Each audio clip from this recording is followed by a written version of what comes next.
Bonus reading po ng mga Gemini, December 2025. Huling buwan po ng taon nito. Bonus reading po para sa mga Gemini. Thank you po mga guys. Thank you po. My guardian angels, spirit guides, fairies, messages, advices, ano ba mga asal, ano ba mga paparating para po sa mga Gemini sa December. Thank you po mga guys. Thank you po. Wow. 8 of Wands, 3 of Cups. Okay, so movement, action, progress. Kung feeling mo sa ngayon na parang stuck, parang stagnant, pero December, mabilis ang mga pangyayari. Mabilis na sitwasyon, parang hindi ka pa nakakahinga, meron na naman. In a good way, ano? Opo, in a good way. Ayan, so, getting the life that you deserve after all the hard work, after all the waiting game, ganun, after the difficulties. I can see you winning. I can see victory. You're winning in life and getting the bag of money. Gemini. You're doing better. You're doing great. Being seen, more visible. Consistency, 'di ba? Consistency over perfection, I mean. Ano daw? Consistency over perfection. Okay, so ang pa-cross na card is ito, the 3 of Cups. Okay, so may mga connection, ano, may mga lumalabas dito ng mga tao. Connection, friendship, ayan, mga relationship, pero more on friendship. The 3 of Cups kasi, yung sa Rider-Waite Tarot card, ano, yung mga typical card, yung bang party, celebration, reunion, ganun. Yung bang connection, social life. Pero this time, ano, nasa ibang, ano, parang ibang dimension. Parang kakaiba, diba? Sa ibang realm, gabi siya, tapos nakatingin sila. Nakatitig sa langit, sa mga bituin. Okay, so sama-sama, ano, kumbaga, may mga taong makakasama, may mga taong sumusuporta sa'yo, Gemini. So, let's see kung ano pa po. Gemini.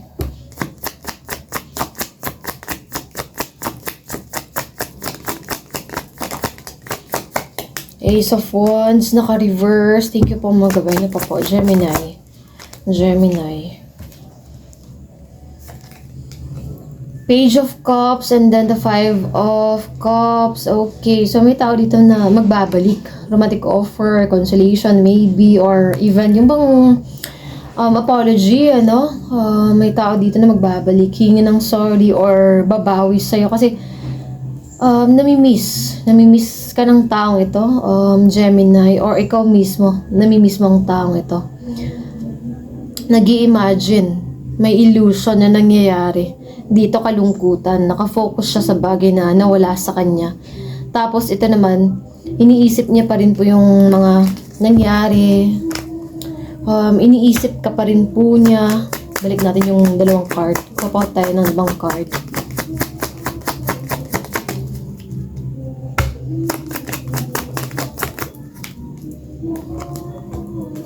Gemini. Wow! Sabi na nga ba? Sabi na nga ba, yung card na yung bang being seen, becoming more visible, you keep on showing up, you keep on something new na kakaiba na talagang pinapakita mo this time sa ibang tao, Gemini. Okay, dalawang card, naka-reverse nga lang. Queen of Cups and then the Page of Pentacles. Okay, so thank you po mga gabay, thank you po. Siya nga pala, last day na po sa ating pong pa-promo mga Gemini. 50% less po sa ating pong reading session. Ayan, pa-schedule, pa-book. Last day na po siya actually. Opo. Katapusan, November 30. Pwede pa naman pong humabol. Okay, kasi may mga nagpahabol kahapon, ngayon, hanggang ngayong gabi na lang. Oo, ngayong araw na lang po yan siya. So, 50% less po sa ating reading, 30 minutes po sa natal chart reading, yung astrology, plus the 30 minutes naman po yung tarot card reading, total of 1 hour. And then, sa mga mag-avail po ng ating protection oil and then also the money oil, pakita natin, ayan, lapit natin. So, kung sino man po yung mag-avail ng ating pong combo, magkakaroon po ng free 1 hour reading po mula sa akin. Ganun pa rin po. 30 minutes po yung natal chart reading, and also 30 minutes naman po yung sa tarot card reading. Kung hindi mo siya bet, mas gusto mo yung isa, yung perfume bottle, yung nilalagyan po ng paborito mo pong pabango, pwede naman po. So, ganun pa rin po yan siya. So, ayan, free 1 hour reading. Okay, so yan, to attract positivity, to attract good vibes, removing obstacles, removing blockages, cleansing the space, cleansing your energy, pampagaan ng pasok ng pera, pampadami ng pera, lapitan, kapitan, lagi po ng swerte, at saka magkaroon po ng malakas po pangangatawan, magkaroon po ng malakas na protection. Yan, protection oil po natin. At nagpapasalamat nga pala ako, no, sa mga tao pong nagpa-reading, sa mga humabol, sa mga nag-avail. Ayan po ng ating mga pa-promo, kasi holiday season, pagka December wala na po akong reading, hindi po ako magka-cater, so next year naman po. See you next year, kumbaga. Okay, so mga 2026 naman po yung reading next year. And then ako rin po nagpapasalamat sa mga Gemini dyan na hindi po nagsiskip ng ating ads. Maraming salamat po. And pwede po bang hingi ng favor, Gemini? Opo. Pahingi naman po ng favor, Gemini. Pa-leave naman po ako ng message sa ating pong Facebook page na para po ng Usapin Tarot 999 for review, feedback, testimony, and 100% na legit ang ating shop, ang ating pong channel. Opo, feedback. Kasi kung papansin mo sa ating pong page, may mga post po ako doon tungkol sa review, feedback, testimony na ibang tao, sa mga nagpa-reading, sa mga umorder. Okay, oo. Please, pretty please. Ayan, maraming salamat po na nandito ka, nanonood at nakikinig po ng ating video na ito. So, minsan lang po ako mag-offer, no? Kasi the last time May, and then also ngayon November. Minsan lang po ako mag-open ng mga session, magpa-schedule, gano'n. Tapos minsan lang din talaga kapag 50% less. Susunod po niyan, baka May pa po. Opo, YouTube channel anniversary po natin. May 2026. Ulit, magkakaroon ng combo, yung 50% less sa ating pong reading. Okay, Gemini? Oo. Ayan pa. So, balik tayo. Napa-favor naman po doon. Balik tayo dito sa reading. Ace of Wands. I don't know, no? Kasi parang nakuha mo naman yung message, naintindihan mo naman, pero parang iniiwasan, or siguro may you're doing research, deep research, you're doing yung gathering information to something na talagang sinisigurado mo. May may idea naman, may hint, may clue naman, alam mo naman siya, pero parang deep inside, sinisigurado mo lang siya. Gemini. At saka parang may kasi dito, I mean, Ace of Wands, kasi ang Ace kasi bagong simula, new beginnings, kumbaga. Pero parang nag-aalinlangan ka, self-doubt, self-sabotage, nag-aalangan ka. Parang umaatras, tapos hindi na siya sigurado. Pero, yan, make sure, kung naman po ito, Gemini, talagang dapat pag-isipan. Okay, so, you have to detach yourself from any distraction, kumbaga. You have to detach yourself from any distraction. Focus dapat sa ginagawa, sa goal mo, focus sa sarili. Okay, so may mga distraction kasi dito, I don't know, siguro some of you, text message, email, video.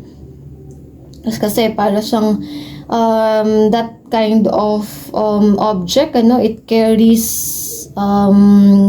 memories, heavy memories or burdens, ganun. So, start it with yourself, kumbaga, Gemini, decluttering your space, decluttering your mind. Okay, kasi 'di ba, like for example, may bisita. So syempre, naghahanda tayo, nagprepare tayo, naglilinis tayo ng bahay. So some of you cleaning your house, deep cleaning your house. Ngayon pa lang po ay may mga nakahanda na, may mga ina-arrange na, nililinis, nagde-declutter. Okay, the Knight of Wands, if it is your calling, then it's your calling no matter what happens, no matter how much you ignore about this thing, kasi para siyang 3 taon nang nakakaraan or 10 taon nang nakakaraan na iniiwasan mo. Tapos patuloy na nagpapakita, lumalabas ulit yung sign na dapat i-take, dapat i-accept yung, I don't know, offer ba or bagay na parang dati-dati ayaw mo siyang siguro hindi para sa akin pero ngayon bumabalik ko siya. Okay, the rhythm. Dance with the rhythm. Beat. May beat dito, may drum. Okay, so may sound, tapos may 4 of Wands. Knight of Wands siya actually, pero may 4 kasi na wands dito sa likod. So, security, stability, foundation. And then, ano siya, di ba kasi ang Knight of Wands, yung bang pag-isipan talaga, pinag-iisipan yung mga gagawin. So, ayan, di ba may connection siya dito sa taas, dito sa baba. Dapat sigurado ho tayo kasi wala namang bawian. Tsaka, meron po siyang katumbas kung namang mga gusto natin. May talaga, dapat to yung mga bibigay natin, mga gagawin natin para dumating sa atin. Okay? I know na gusto mo maging I want to do better, I want to be great, but something is holding you back this time, Gemini. Somewhat fear of change, fear of the unknown, resisting change, avoiding change, ganon. Something is draining your energy and you need to be free. So, kung ano man po ito, kailangan tanggalin, mag-declutter. Pwede siyang metaphor, pwede naman pong literal talaga or symbolic lang siya.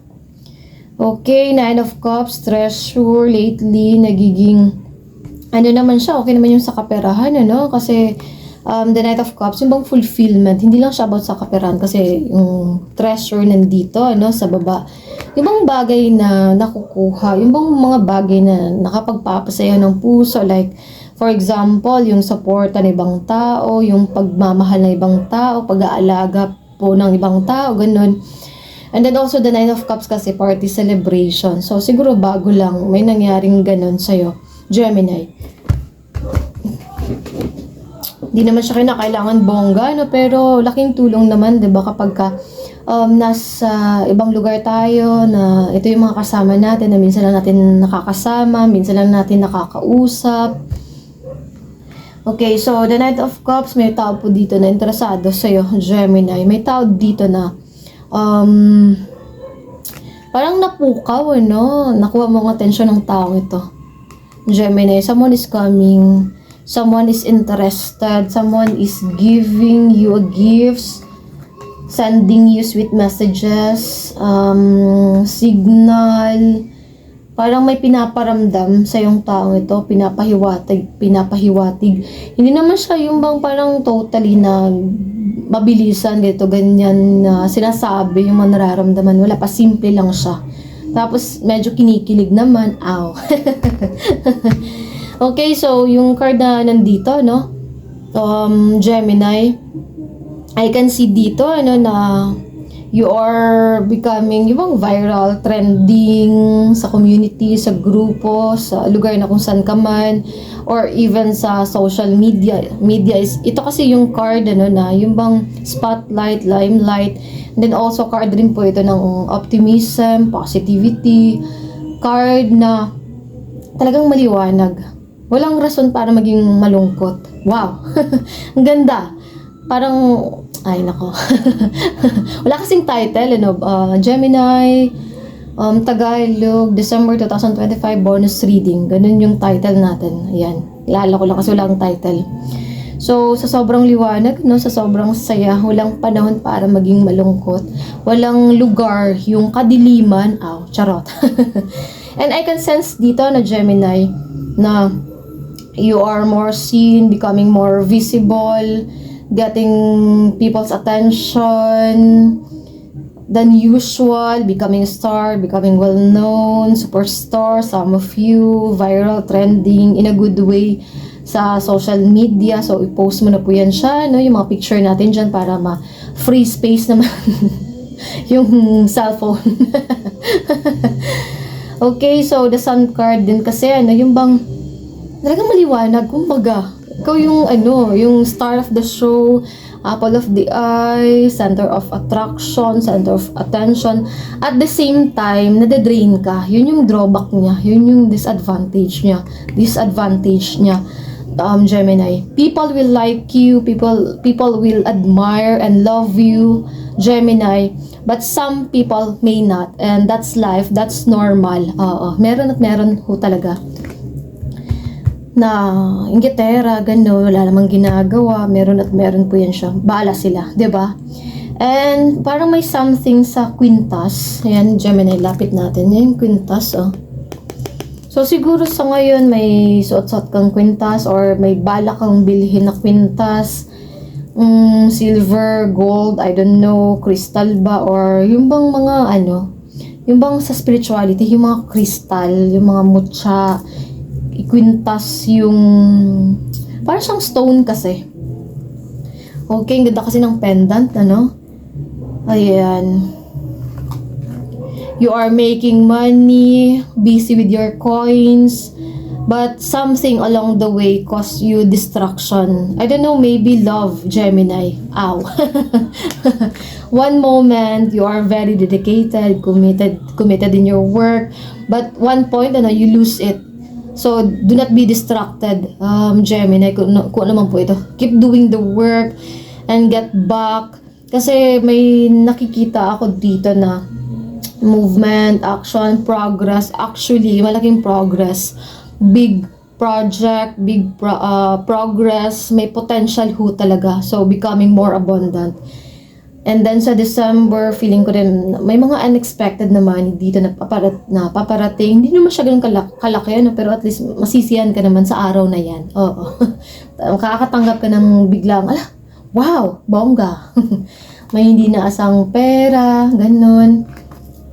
Tapos may love pa dito, Queen of Swords, patuloy lamang po sa paggawa ng mga dapat gawin. So, you are busy with your routine, very strict with your routine, works and duties. Naka-reverse nga lang po siya, the Queen of Cups. So, yung bang, di ba, kindness, kindness yan siya, caring, understanding na tao, pero naka-reverse siya sa ngayon. So, meaning parang nililimitahan mo na lang yung ganong energy na binibigay sa ibang tao kasi parang hindi siya bumabalik ho sa'yo. Okay, parang naka-mirror ka din. Kung ano yung binibigay sa'yo na energy, kung ano yung mga pinapadala or pinaparamdam sa'yo, yun din yung binabalik mo sa ibang tao. At saka mas lalong focus sa sarili. Page of Pentacles, bakit ganun? Kasi siya, naka-reverse. Parang may dapat ka kasing matutunan, tapos ngayon nag-aalangan ka, parang umaatras, parang ayaw mo na. Within fact, extra po ito. Within fact, may makukuha ka pa rin po dito. Okay, kasi yung sa typical, na ibang card, kasi kapag ka-page, malit lang siya yung ganun, ino-offer. May delay, matagal siya, mabagal, pero sure naman po siya. Meron at meron, darating pa rin po yan siya. So, habaan ng pagpapasensya. Ang card kasi ito mas malaki, yan napansin mo, Gemini. So, you are making money, big progress, potential talaga, may potential, the world card, success, completion. So, syempre, kapag mag-e-end yung isang chapter sa buhay natin, isang bagay sa atin, may blessing po yan siya, may new beginning, kumbaga.